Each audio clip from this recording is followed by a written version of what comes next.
Hey, do you remember when Dead Island 2 was first announced? Of course you do. It was one of the most entertaining trailers at the time, back in 2014. It was upbeat with dark humor and satire, with one of the best songs to amp watchers up. You were ready, you were excited for the release date. Then, nothing. Nothing for 9 years. Well, that was until April 17th, 2023, where a new trailer released. This trailer was a lot calmer, cooler, yet still had that humor that the series was about. The game had massive hype about it again. I mean, it took 9 years to develop, so it had to be great, didn't it? Well, that's not exactly what happened, as the game had a lot of negative reviews and complaints. It was enough to keep me away, but it recently came out on the PlayStation game catalog, so I decided to play through it and see if it really was as bad as people said. And well, it was something. But before we get into that, let's head back to the start, shall we? All the way back to the original Dead Island. The Dead Island series was a massive success in 2011 due to it going through the route of being set on a tropical island instead of the usual at the time, that being grim and dark environments. Dead Island allowed players to visit beaches, jungles, cities, as well as flooded areas, making exploration and discovery a core component of the gameplay. The fact that weapons could break down over time also made resource management very important throughout the game. Another key thing that made Dead Island so popular was the co-op aspect, allowing players to mess around with their friends, even if it was buggy at times. Dead Island focused on personal survival and group dynamics amidst an outbreak. While there is an overarching narrative about stopping the outbreak and finding a way off the island, the story is often driven by characters' personal struggles and motivations. The series also incorporated a lot of dark humor throughout, balancing the seriousness with a little bit of humor, and it worked really well together. It was a great game at the time, getting a solid 9 out of 10 in the most reviews. Then came Dead Island Riptide that came out 2 years later, which was the game that introduced me to the series. Dead Island Riptide was the next installment that introduced new characters as well as returning characters to help expand the world. It took place on a new island for players to explore. The game improved heavily on top of the first by making co-op a lot more refined, with better matchmaking, smoother integration, and improved communication between players. The game expanded upon the overall story of the first game while making the narrative more cohesive and focused, with a more clear direction than the first game. While the original had some criticisms for a lack of strong narrative structure, Riptide made an effort to create a more engaging story. However, their main goal was to focus on survival and exploration. The game introduced new enemy types with the thugs and the mutant variants while introducing new boss fights, which added a lot of variety to the game. Besides this, there was general bug fixes and improvements, and in my opinion, it is the best Dead Island game out of the franchise. But I am biased as it was the first Dead Island game I played. However, many others agree that the game improved upon the original in a big way. However, of course, with many sequels, it doesn't always hit as hard as when you first played the original. So with two big hitters to compete with, how would the third game in the franchise be received? And what would they do next to make it stand out? I don't know, maybe take it off an island and put it in LA of all places? Now, I get that they wanted to make something unique and something that would stand out, but changing the location to somewhere that doesn't even resemble the name of your game is just bad marketing. The map had 10 different locations throughout Los Angeles, taking away the open map sort of vibe and making it more of a level system. There was a wide range of locations, all with a sunny LA vibe, which was keeping on track with the original Dead Island series, I guess you could say. The game introduced many zombie variants with unique challenges. You have the basics with shamblers and sprinters, then you have variations of these with some that are on fire or carrying water jugs or tanks full of acid. A lot of zombies also have status effects that they're resistant to. For instance, firefighters are immune to fire weapons and hazmat zombies are immune to acid weapons, and zombies that are electricians are immune to electricity weapons and so on. There's also mini boss zombies. Some are nothing new, like the Crushers, which are basically weightlifters in the apocalypse, which honestly are one of the most suiting zombies for this location. Then you just have some that are real pain when you run into them. For instance, the Screamers that honestly are just annoying. They draw the attention of nearby zombies in the region, and they can make it very hard to get past them, as their screams are so powerful they can push you backwards. However, there is one zombie variant that is truly terrifying to run into. The Butcher. This guy is the most annoying thing in the entire game. The thing can block most direct attacks with its blades, including bullets. It moves super quick, making it a pain to hit, and the thing can heal itself by eating other zombies. It's just a nightmare to deal with, especially if you don't have enough equipment to deal with it.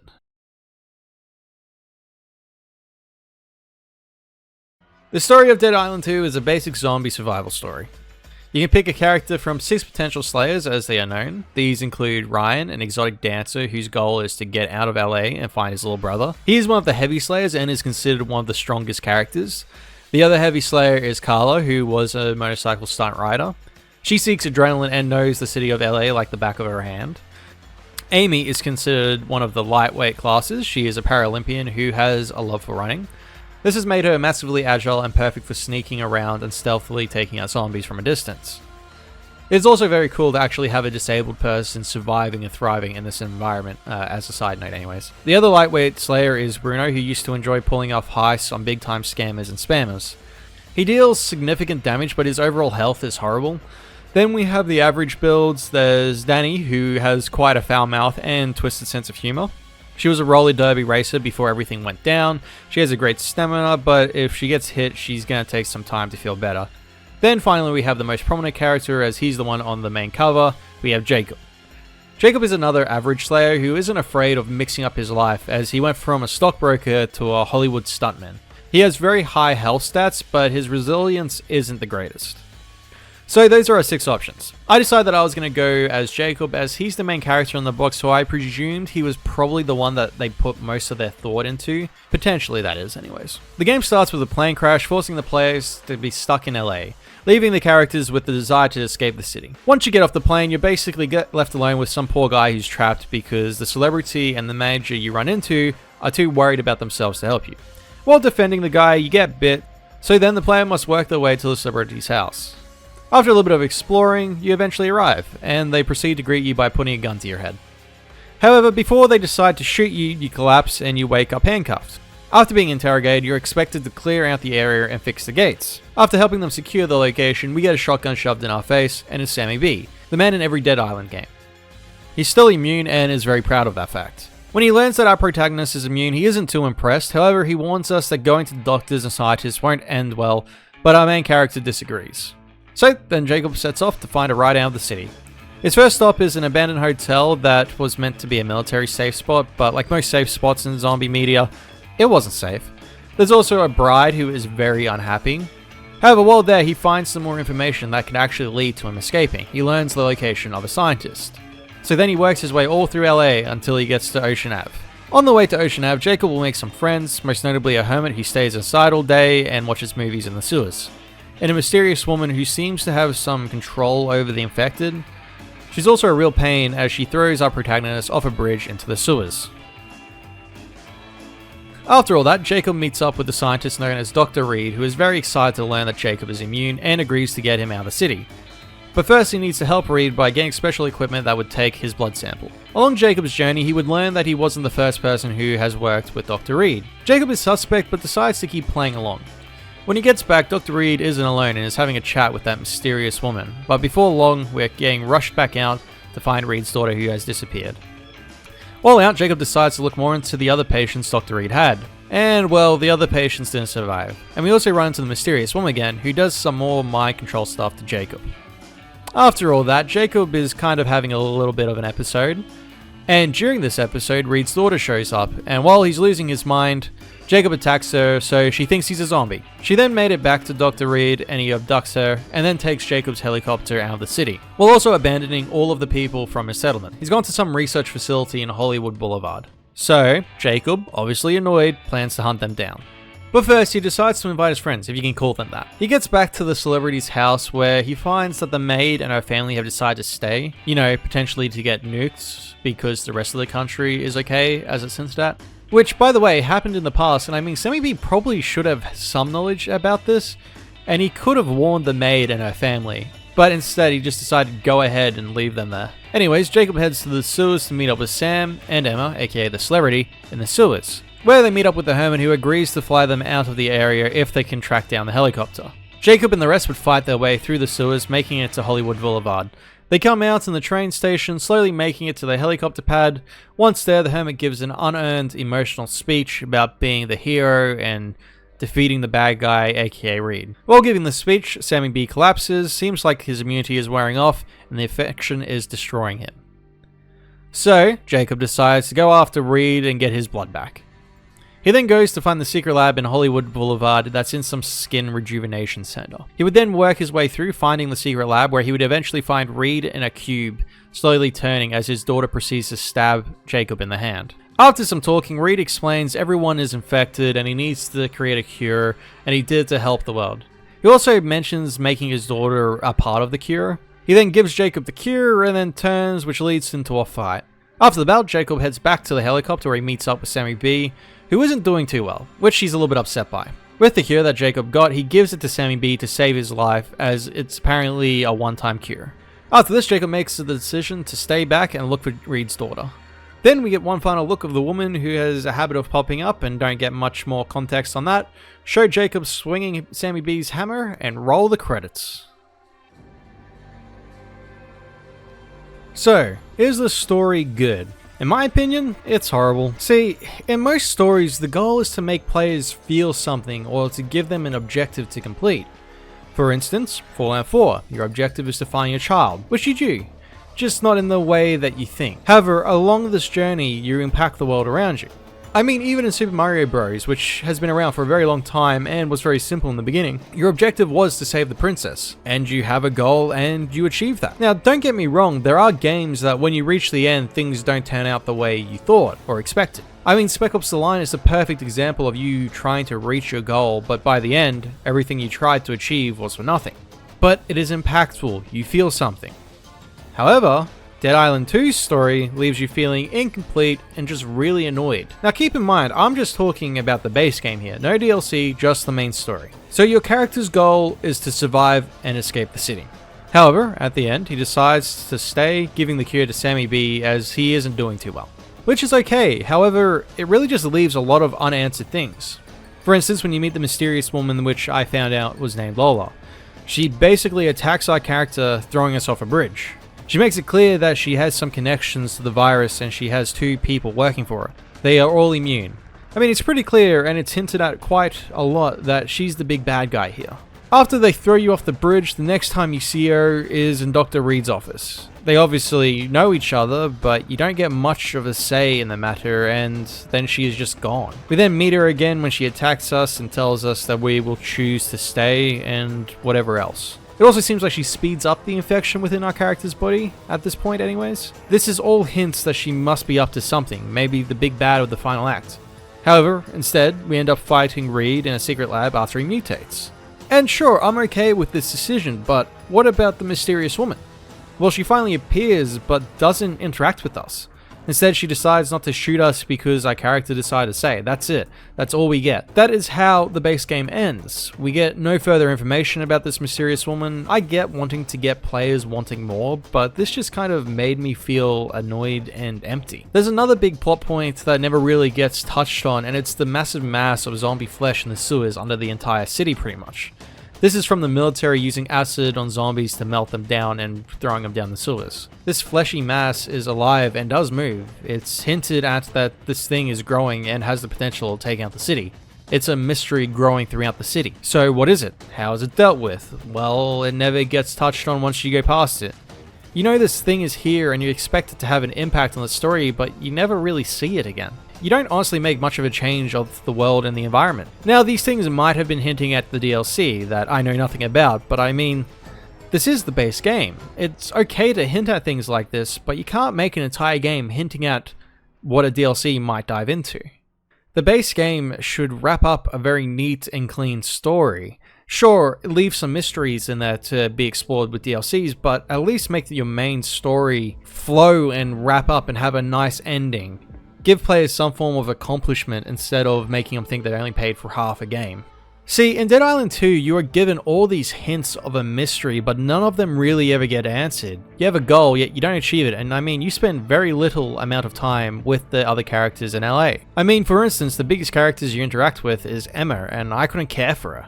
The most impactful thing I felt was for Sammy B when you basically save his life and decide to stay behind. However, as much as I like him, this isn't his story, but I felt the most for him. When it came to the other characters, I didn't like or hate them, they were just there. I had no emotional reaction to most. I had no investment in them. Honestly, the most emotional growth I saw through the entire game is with the maid who holds a gun to your head and then by the end decides to stay in the city. Sure, I went through a story, but I felt uninterested and disjointed. There was definitely some humorous moments throughout, however, a lot of the jokes just kind of fell flat. I think one of the biggest complaints with some of the jokes is the ones that land are very few out of the ones that are made. Also, the biggest issue with Jacob's character is his obsession of saying mum/talking to her. I honestly was starting to wonder if he could hear voices in his head or something similar to that. A lot of his humour also relies heavily on his British accent, but I will say when the jokes land, they do land hard.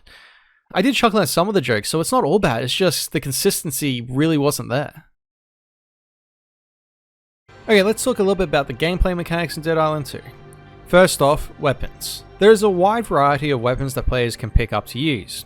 Unlike previous Dead Island games where if a weapon would break, it was gone for good, in Dead Island 2 you can repair a weapon that has been damaged. This change, in my opinion, is great. I remember playing the old Dead Island games and you would find a weapon you loved, however you didn't want to use it because you didn't want to break it. Now you don't have to worry about that in the streets of LA. Now another big element of Dead Island 2 is the status effects on the world and environment. There are multiple types of elemental damage you can use to your advantage, such as fire, electricity, and caustic damage. The environment is designed in a way that encourages you to use these effects creatively. For example, you can ignite zombies or objects in the world if you cover them in fuel.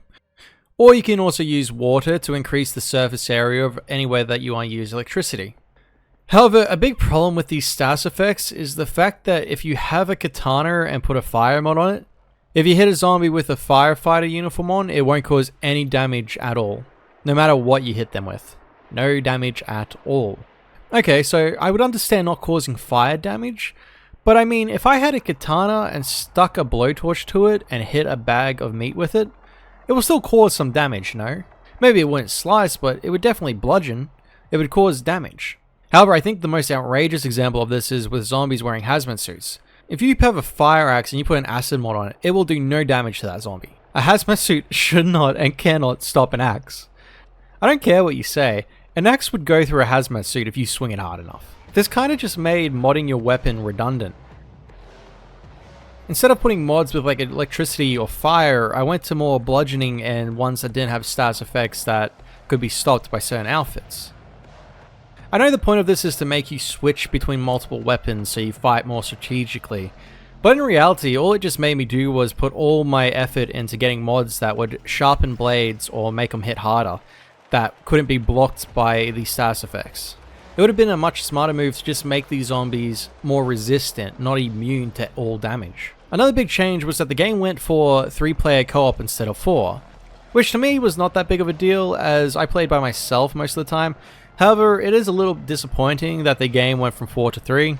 This kind of makes sense though, as there were a lot of zombies in previous games and you could fight through a horde together. However, in Dead Island 2, they went the route of less zombies but making them tougher. This in my opinion though doesn't really make much sense, as a city like LA should have way more people than a small island in the middle of nowhere. Anyways, with less zombies, 3 is a pretty good number and I can see why it works. Especially if you designated each player with an elemental weapon, then you all can just take turns taking out the individual targets that suit you the best. Another big thing is that there is no natural day or night cycle in the environment. When heading to a location you have already been to, you'll have the option to visit during the day or night. The lack of a day-night cycle is another reason why the graphics look really good. There is less work that has to go into altering the sky. If you have the sky set as one look, you can spend a lot more time on other graphical aspects. This change isn't too impactful, however it does take away some of the creepiness of certain locations if it's in the middle of the day. One thing Dead Island 2 does really well is its graphics. Dead Island 2, with all its flaws, does look really great. It uses Unreal Engine like a lot of games, however I suspect the long development time adds to the amount of work they put into the environment. This effort put into the graphics also adds a lot more to the horror aspect. I will say some of the deaths in Dead Island 2 are just brutal, so much so that I probably can't really show them on this channel. I think out of a lot of zombie games, Dead Island 2 definitely made me the most uncomfortable with some of the more graphic deaths that it holds. The brightness of LA does look great, and graphically wise, I have no complaints. Another massive change to the gameplay was the skill tree. Instead of a traditional skill tree, they decided to implement skill cards. It was a new way to approach this. I personally am not a fan of the cards, especially because a lot of them are only usable for one particular slayer. Honestly, I only ever used a couple once I found the ones I like. I think being able to switch out special skills is a good contribution. However, making an entire skill tree dependent on these cards, in my opinion, was a mistake. I never had any fun using them and found it a bit tedious at times. Had they maybe kept a traditional skill tree and then added a subsection for Slayer cards, for instance, I feel like that would have been much more simpler and a better design. One interesting thing I did notice when playing is I never stressed about the stamina effects. See, in the old Dead Island games, your stamina would drain very fast. It was a stressor and was something you had to be aware of while playing. It made you second guess a fight because if you got surrounded and had no stamina, you were basically done for. However, in Dead Island 2, they changed it so it didn't really drain so much. But keep in mind this also applies to your Slayer. Anyways, in Dead Island 2, they went so far the other way that, in all honesty, I only ever noticed the stamina bar like maybe 3 times in total. In most cases, it really didn't affect my gameplay, nor did I think about it. Another change that makes sense story-wise, but gameplay-wise is a little disappointing, is that you can no longer drive vehicles. In the previous games, you could drive Humvees through the jungle or take a fishing boat to different locations. However, in Dead Island 3, they changed it so there was no use for vehicles at all. Now this kind of makes sense, as it's impossible to drive in LA normally, so in an apocalypse, it would probably be impossible. However, I was a little disappointed that we didn't get to drive a tank or a sports car for at least one mission. Another reason though why this change makes sense is because they went from a fully open world build to a more level-based semi-open world. So you don't have these long travel times from place to place, except if you're going through the sewers, that is. In most cases when traveling the map, you would either go through a military checkpoint and travel that way, or you would use the maps to go from one location to another after you have discovered it. So, how does it hold up to newer zombie games? I think a big problem is that the zombie market is overly saturated. To create an impactful zombie game, it has to have great gameplay mechanics, a great story, or bring something new to the table. Dead Island 2 feels like a game that came out in 2013. The game isn't bad, it just doesn't feel like a game that you would expect being released in 2023. Especially when there are games like Dying Light 2 that have an amazing story and gameplay mechanics. Dead Island 2 just doesn't compete, which is understandable as the game started production in 2014 and had a very long and rough development process. Had the game come out in 2015 or 16, I would say it is great. I mean, the story I would still have an issue with, but the gameplay mechanics would be amazing. I think the problem is the game is stuck in the past. They didn't develop or change the base game's mechanics all that much. They definitely tried to change a few things, but changed all the wrong things. They got rid of the island vibe, they made the zombies a lot harder to kill, and they also lowered the amount of zombies roaming around. Which makes sense in an environment like an island, but in a city like LA, it would be swarms of undead everywhere. They did create a wide and diverse cast, but none of them interacted with each other in cutscenes. See, in Riptide, all your characters would talk to each other in cutscenes. They all had their own personality and actually made you want for the group to make it. Another big part of Dead Island Riptide was you felt an urgency to escape because the island was going to be nuked. So you needed to escape. In LA, you just want to escape because your character keeps saying it. The incentive to leave is nowhere near as strong as the previous games. If Dead Island came out just a few years ago, it would arguably be a fun zombie game, but that's not the case. Is Dead Island 2 good or great? In my opinion, it isn't. Every decision they made just seemed to be the wrong one. The story is uninteresting and doesn't really wrap up any important notes and leaves you feeling incomplete. And I've also mentioned some of my problems with the gameplay mechanics, but I haven't even gone into how the guns feel janky, the movement isn't that smooth, it's just a very rough experience all throughout. But is the game bad? No, I wouldn't say that either. The graphics do look amazing and I definitely had fun at times, but it isn't the experience I would have paid for. Which in reality is sad because I loved the previous games and I really looked forward to this one. However, if I did spend nearly $100 Australian on this game, I would have been tremendously disappointed with my decision. I'm not saying don't play the game, maybe just wait until you have the opportunity to get it for like $20 or less. However, if I'm going off of my experience, I gotta take into note that I got this game for free. I didn't pay a lot of money for it, so my opinion is pretty borderline of just how it is, not influenced by how I feel like I've been ripped off or whatnot. So, as a free game on the PlayStation Store, it wasn't good or bad. In my opinion, it was just dead boring. Hey, Cameron Jack here. I hope you guys enjoyed this video. If you did, please like and comment, subscribe, you know, all the basic YouTuber stuff. Besides that, if I don't see you guys again, have a great time. Enjoy 2025 as the new year has started. And this video is being recorded in 2024, but it'll be coming out in 2025. So that's something to look forward to, I suppose. And I look forward to a year of making videos for everyone. So, peace.